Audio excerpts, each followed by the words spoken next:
Okay, jumping on here to do another game video. I've been seriously burnt out lately with making the videos every day, and I don't want to keep recycling the same sort of thing.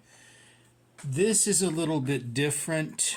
I'm going to be demonstrating a journaling solo RPG inspired by a game from this book, Games You Can Play in Your Head by Yourself, by Sam Gorski and D.F. Lovett. An excellent, excellent book. And the game was inspired by a game in here called Murder Night, which really fascinated me. It was the story of an assassin who doesn't know who he's supposed to assassinate.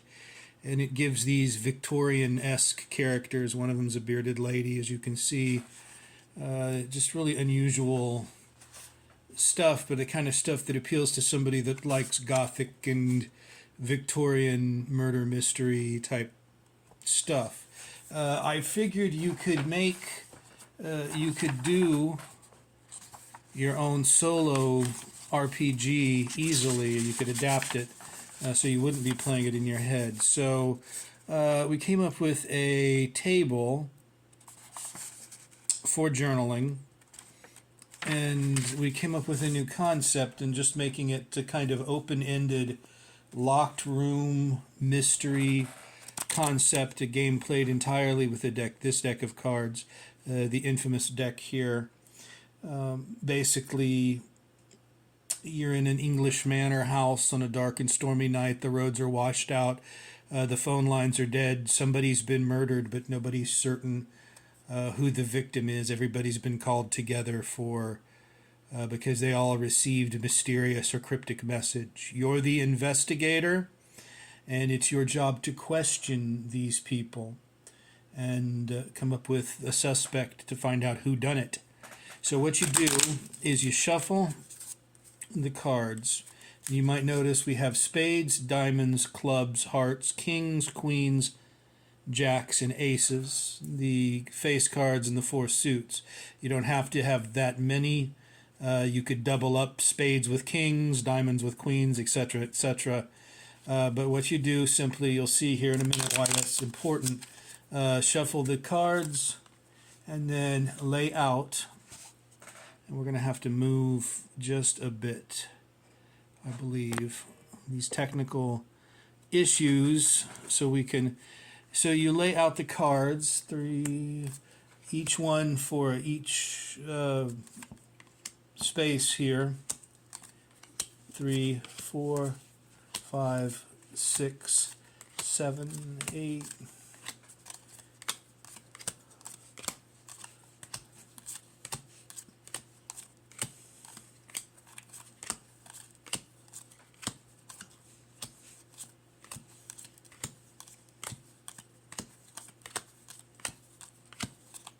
And you keep laying them out until you have only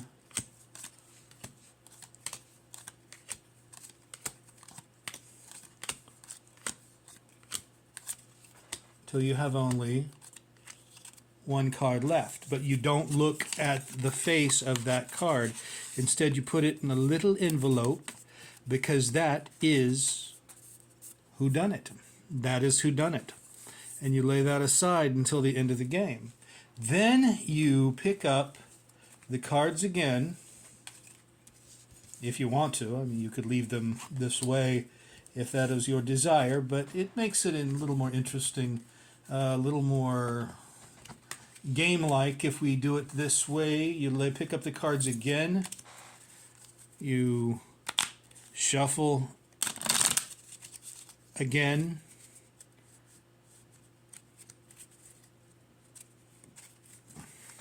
and then you lay them out again.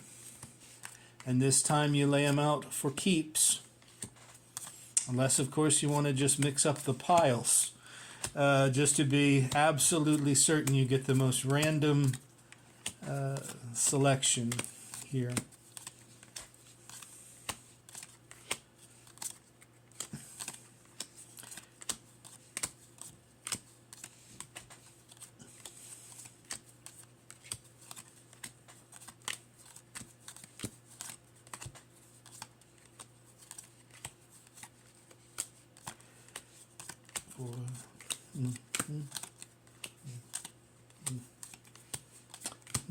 And this brings us back around again. And make sure you don't confuse or mix up the piles too much there. They're awful close together.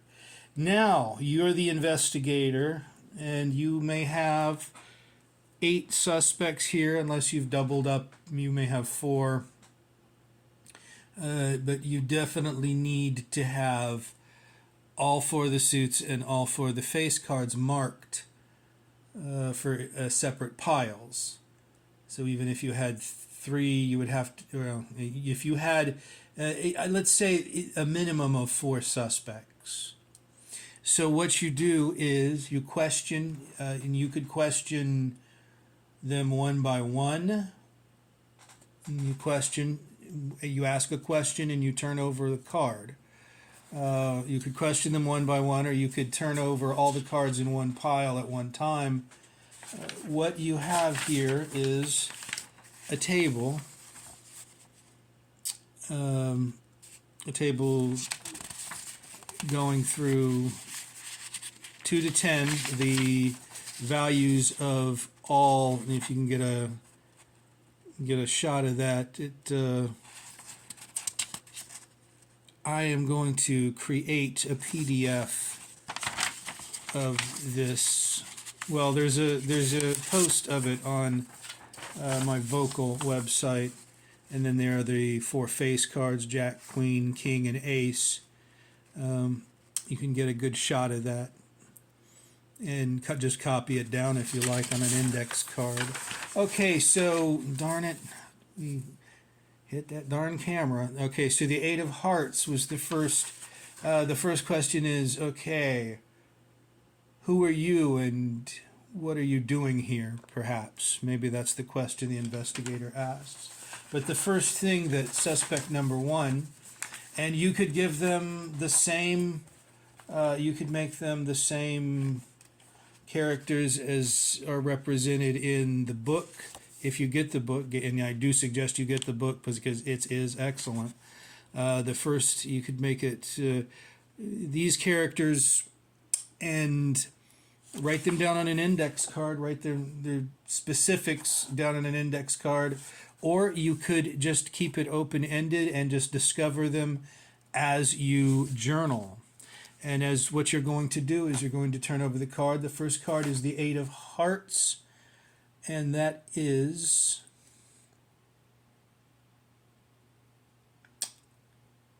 the 8.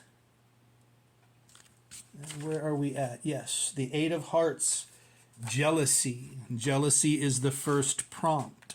So you may ask something like, who are you? What are you doing here? And if your character, your NPC, your suspect, if you get a prompt, but just based on the prompt, you figure out what you journal based on your imagination. You journal what that particular prompt means, what that answer means, what jealousy means in the context of how they're going to answer you. So then you write that down. Hold on. You write that down here. The first suspect, and we played a little earlier, the first suspect claimed to have witnessed exactly what happened. This is a woman with a sad face and dark circles around her eyes. Just let your imagination go with each prompt. You turn over the next one, you ask, okay, sir, and what are you doing here? And what is your name? Who are you? And you get the 2 of Diamonds. And that equates weapon. Now, the thing that you're going to have to ask yourself, is that part of the answer they give you, or is that some buried meaning behind what they're saying? But this is a journaling game, so you can decide. It's coming directly from you based on the prompt. How do you interpret that? If you ask them what their name is and what are they doing here, and the response you get is weapon. You do have to interpret what that means in the context of the game. And that is, and then you move on to the third one. Or again, if you want, just upend all the cards of a particular, but remember, where you're at, but upend all the cards, and out of each one, darn it, out of each card, you're going to get a whole series of prompts. Except for the Joker, discount the Joker, obviously. Unless the Joker is inspiring to you, unless the idea of the Joker is inspiring, then that may become the nucleus of a red herring or something.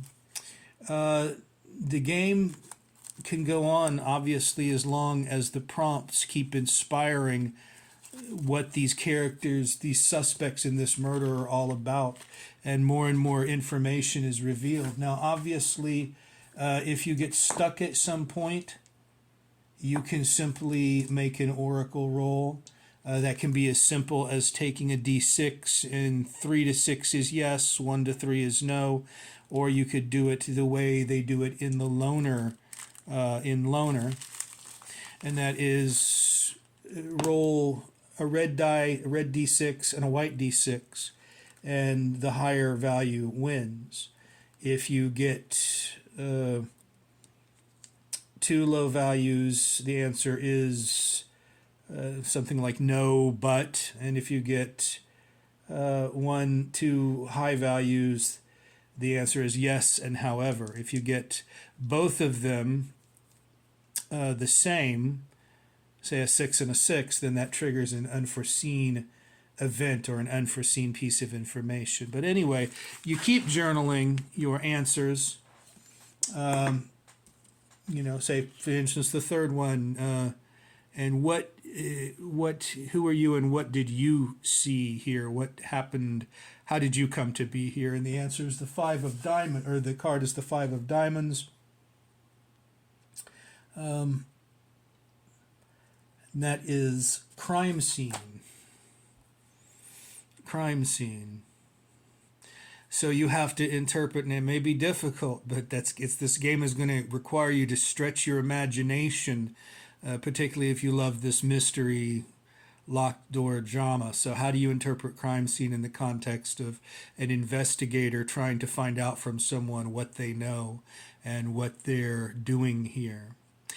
Anyway, eventually you want to bring the game to a close once you've obviously questioned everyone. Now, you have to then write out who do you think done it, journal who you believe out of all of them is guilty, and then you take the little card with the envelope, and then you pull out and you see it's the 4 of diamonds.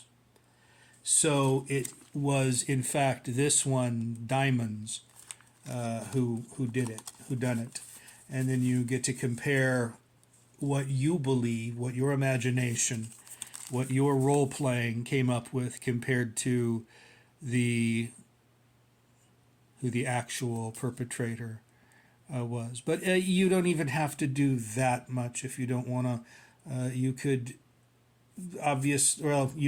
that's not really a lot to do, but you could obviously go with this, getting very deeply into the characterizations based on the prompts here, and journaling and getting very deeply into the characterizations and the intrigue of it, and finally making a mystery for yourself, which is what this game is all about.